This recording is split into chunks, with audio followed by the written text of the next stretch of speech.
Hello viewers, welcome to our channel. నేను మీ చరణ్ పరిమి. పవన్ కళ్యాణ్ గారు అల్లు అరవింద్ మీద ఒక సంచలన వ్యాఖ్యలు అయితే చేశారు. ఇది చాలా ఇంట్రెస్టింగ్గా ఉందన్నమాట. ఇక వీళ్ళ వార్ ఇలా సాగుతూనే ఉంటుందా? సమాంతరంగా రైలు పట్టాలు వెళ్ళినట్టు ఎంత దూరమైనా ఇలా విడిగా వెళ్ళిపోతూ ఉండాల్సిందేనా? మళ్ళీ కలవర ఈ అల్లు ఫ్యాన్స్, అలాగే అల్లు ఫ్యామిలీ, అలాగే మెగా ఫ్యామిలీ. సో వీళ్ళ మధ్య ఇక ఇది సయోధ్య రాదా అనే ప్రశ్న అయితే చాలా రోజులుగా వస్తూ ఉంది. సో ఇప్పుడు వీళ్ళు ఒకరినొకరు వేసుకునే పంచులు, ఎవరైతే ఇండైరెక్ట్గా మాట్లాడుతున్న ఈ వ్యక్తులు ఇద్దరు ఉన్నారో, సో వీళ్ళది పరిష్కారానికి అయితే దారి తీయట్లేదు. కానీ కొత్తగా అనేక వ్యాఖ్యలు అయితే వస్తూ ఉన్నాయి వాళ్ళ నుంచి. అంటే దీనికి అనేక మలుపులు ఇస్తూ పోతున్నారు. అంటే దీనికి ఇంకా ఆజ్యం పోసే పద్ధతిలోనే ఉంది. కానీ మరి వీళ్ళు ఎందుకు సయోధ్య వైపు వెళ్ళట్లేదంటే అర్థం కావడం లేదు. సో దీనిలో ఇప్పుడు కొత్తగా ఇంకో విషయం ఏంటంటే, పవన్ కళ్యాణ్ గారు అల్లు అరవింద్ గారిని ఉద్దేశించి కొన్ని వ్యాఖ్యలు చేశారు.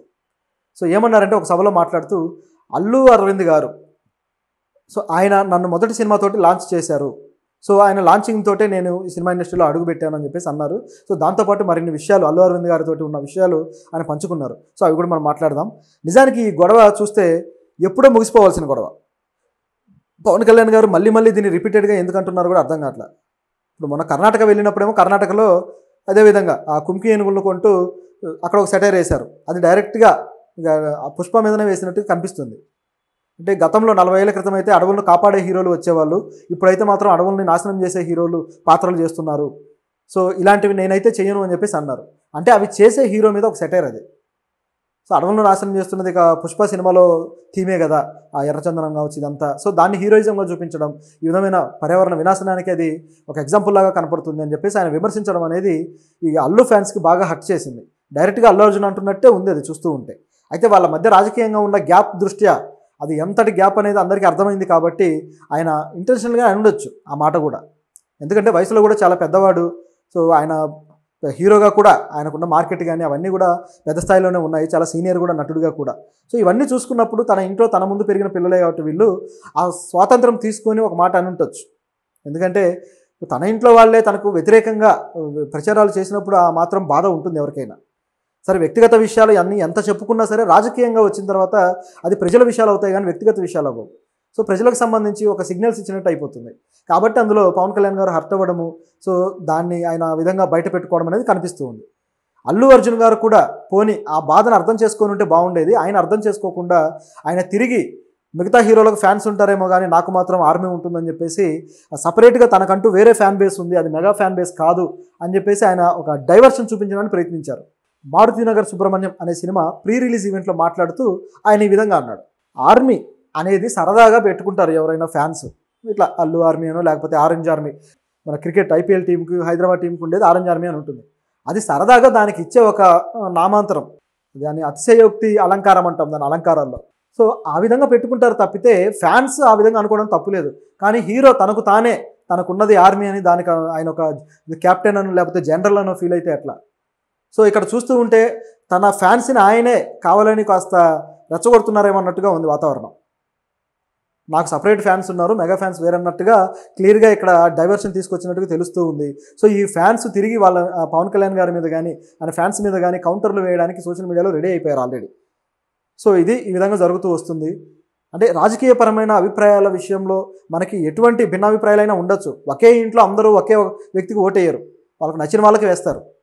సో వాళ్ళకంటూ క్యాలిక్యులేషన్ ఉంటుంది, మనకి ఎవరు సరైన నాయకుడు, ఎవరిని ఎంచుకోవాలి, ఏ ప్రభుత్వాన్ని ఎంచుకోవాలి, ఏ సిద్ధాంతాన్ని మనం రెస్పెక్ట్ చేయాలి అని. ఒక మామూలు మధ్యతరగతి ఇంట్లోనే ఈ విధంగా ఉన్నప్పుడు ప్రజల్లో జీవిస్తూ ప్రజల్లో ఉంటూ పైగా వేల కోట్ల రూపాయల 100 కోట్ల రూపాయల సినిమా బిజినెస్ చేస్తూ ఉన్న వాళ్ళకి ఎవరికి ఓటేస్తే వాళ్ళు తమకు ఉపయోగపడతారు, ఎవరు ప్రజలను చూస్తున్నారు అనేది వీళ్ళకి తెలుస్తూ ఉంటుంది. కాబట్టి వాళ్ళ సొంత నిర్ణయాలు వాళ్ళు తీసుకోవడంలో ఎటువంటి తప్పు లేదు. కాకపోతే రాజకీయంగా ప్రభావితం చేయడం అనేది ఒక డిఫరెంట్ యాక్టివిటీ. ఒపీనియన్ లీడర్స్ అంటాం వీళ్ళని జర్నలిజంలో. అంటే అవతలి వ్యక్తికి ఏ ఒపీనియన్ లేనప్పుడు మనమే ఒక ఒపీనియన్ వాళ్ళకు బిల్డ్ చేస్తాం అనమాట.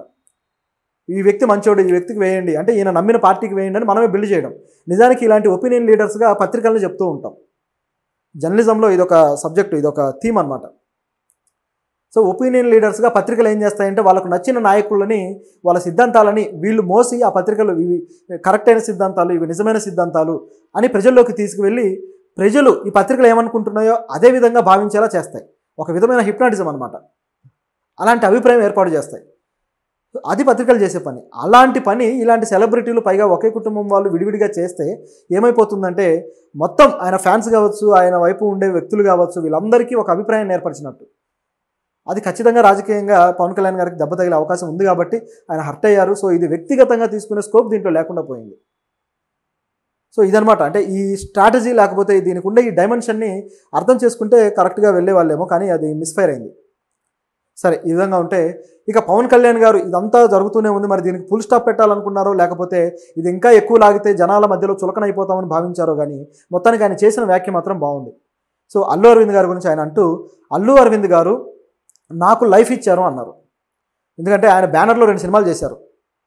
సో ఆ 2 సినిమాల వల్ల ఆయనకు లైఫ్ వచ్చినట్టుగా అయింది. సో అల్లు అరవింద్ గారే నన్ను హీరోగా లాంచ్ చేశారు. అక్కడమ్మ ఇక్కడబ్బాయి సినిమాతోటి ఆయన పవన్ కళ్యాణ్ గారు లాంచ్ అయ్యారు. సో దాని ప్రొడ్యూసర్ అల్లు అరవింద్ గారు. సో ఈ విధంగా చెప్పడంతో ఇక ఈ అల్లు ఫ్యామిలీ తోటి మాకు వైరం లేదు, సో ఆ పెద్ద ఆయనతోటి నాకు ఉండే అండర్స్టాండింగ్ బాగానే ఉంది అని చెప్పే ప్రయత్నమా అనేది అనిపిస్తుంది.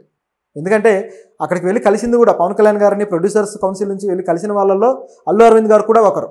ఆయన పక్కనే కూర్చొని మిగతా ప్రొడ్యూసర్స్ని పరిచయాలు చేయడాలు కావచ్చు, సో ఆయనతోటి ఆయనకున్న బాండింగ్ అనేది అక్కడ కనపడుతూ ఉంది. సో బయట ఫ్యాన్స్ ఎంతమంది తిట్టుకున్నా సరే లోపల వాళ్ళ అండర్స్టాండింగ్ ఏంటనేది క్లియర్గా ఉంది. సో దీన్ని వ్యక్తిగత స్థాయిలో మరింత పెంచి అది మళ్ళీ ఫ్యాన్స్లో ఆజ్యం పోసేలా చేయకుండా దీనికి ఫుల్ స్టాప్ పెట్టడానికి పవన్ కళ్యాణ్ గారు తీసుకున్న నిర్ణయం అయితే చక్కటి నిర్ణయం. దాంతోపాటు ఆయన ఏమన్నారంటే తన ఎదుగుదలకి తన కుటుంబంలో ముఖ్యంగా పాటుపడింది ఎవరయ్యా అంటే ఆయన చెప్పింది ఒకటి చిరంజీవి గారి కుటుంబము, ఆ తర్వాత అల్లు అరవింద్ గారు అన్నారు. సో ఇంత చక్కటి మాటని వాడారు అంటే ఆయన ఎంత మెచ్యూరిటీతో ఆలోచించారు. ఈ గొడవ ఏం జరుగుతుందో తెలుసు, ఫ్యాన్స్ అందరూ కొట్టుకుంటున్నారని తెలుసు. సో ఇన్ని తెలిసినా సరే అల్లు అరవింద్ గారి మీద ఆయనకున్న ఆప్యాయతని ఈ విధంగా చాటుకున్నాడు. సో ఇది పవన్ కళ్యాణ్ గారికి ఉన్న మెచ్యూరిటీ. ఆయన ఎప్పుడైతే పదవిలోకి వచ్చారో అప్పుడే చెప్పారు మనం కక్షాపూరిత రాజకీయాలు చేయడానికి రాలేదు అని చెప్పేసి. కాకపోతే ఆయనకు దాచుకునే స్వభావం తక్కువ, ఏదైనా ఉంటే టక్కున కక్కేసే మెంటాలిటీ అయింది. కాబట్టి కొన్ని సందర్భాల్లో ఆ విధంగా బయటపడిపోతుంటాడు. కానీ ఆయన మనస్తత్వం విషయంలో మాత్రం మంచి చేయాలనుకున్నప్పుడు విరివిగా మంచి చేసే గుణం కూడా ఆయనకు ఉంది. సో ఇది అల్లు అరవింద్ గారితో ఆయనకు ఉండే రిలేషను. సో కుటుంబానికే ఆయన ఒక సపోర్ట్గా నిలబడ్డ సందర్భం అనేక సార్లు నేను చూశారు. ప్రజారాజ్యం సమయంలో కూడా అల్లు అరవింద్ గారు చిరంజీవి గారికి దగ్గర ఉండి ఆయనకు రాజకీయంగా ఆయన అడుగు జాడల్లో ఈయన తోడున్నారు. సో ఎటువంటి నిర్ణయాలు తీసుకోవాలి, ఏం చేయాలనే విషయాల్లో. అయితే కొన్నిసార్లు ఆ విషయాల్లో వివాదాలు కూడా ఆయన ఫేస్ చేశారనుకోండి. అల్లు అరవింద్ గారి నిర్ణయాల వల్లే చిరంజీవి గారు మునిగిపోయారనే వాదన కూడా వచ్చింది. కాకపోతే నిజానికి చిరంజీవి గారు సీరియస్ పొలిటీషియన్ కాకపోవడము, ఆయనకు పొలిటికల్ టాక్టిక్స్ ఆయన ప్లే చేసే వ్యక్తి కాకపోవడము, సో మాటకు మాట అనే స్వభావం లేకపోవడం వల్ల ఆయన రాజకీయాల్లో కొంత వెనకబడి ఉండటం, అలాగే అప్పటి రాజకీయ సమీకరణాలు కూడా కాస్త డిఫరెంట్గా ఉండటం. సో ఇవన్నీ కారణాలు. కానీ పవన్ కళ్యాణ్ గారి స్ట్రాటజీస్ అవి కాదు. సో పవన్ కళ్యాణ్ గారు పార్టీ పెట్టిన తర్వాత అల్లు అరవింద్ గారు ఆయనకు దగ్గర కాలు లేకపోయినా సరే ఆయన నిర్ణయాలు ఏంటనేవి వీళ్ళకి తెలుసు. పైగా ఇంటర్నల్గా వాళ్ళ సలహాలు అవన్నీ అందుకుంటూనే ఉన్నారు పవన్ కళ్యాణ్ గారు. సో ఇది జరుగుతూ ఉంది. సో ఇక మీదటైనా దీనికి ఒక ఫుల్ స్టాప్ పడి ఫ్యాన్స్ కూడా కామ్ అయిపోతే బాగుంటుంది. ఎందుకంటే దీన్ని పెంచుతూ పోతే వాళ్ళు ఏ రోజుకైనా కలుస్తారేమో, కానీ ఫ్యాన్స్ మాత్రం వీళ్ళ టైంని, చాలా వాల్యుబుల్ టైంని వేస్ట్ చేసుకున్నట్టు సోషల్ మీడియాలో. దానికంటే వాళ్ళ సినిమాలు చూసి ఇంకా ఎంకరేజ్ చేయొచ్చు, లేదంటే వాళ్ళు చెప్పే ఆ సోషల్ యాక్టివిటీస్ చూసి ఎంకరేజ్ చేయొచ్చు. అది చేసి ఫర్ సపోజ్ ఇప్పుడు పవన్ కళ్యాణ్ గారు పర్యావరణం గురించి ఎంతో ఆయన మినిస్టర్గా ఉన్నారు, దాని గురించి ఎంతో ఆందోళన పడుతున్నారు. అనేక స్పీచ్ల్లో సదస్సుల్లో ఆయన తన అభిప్రాయాలు వెల్లడిస్తున్నారు.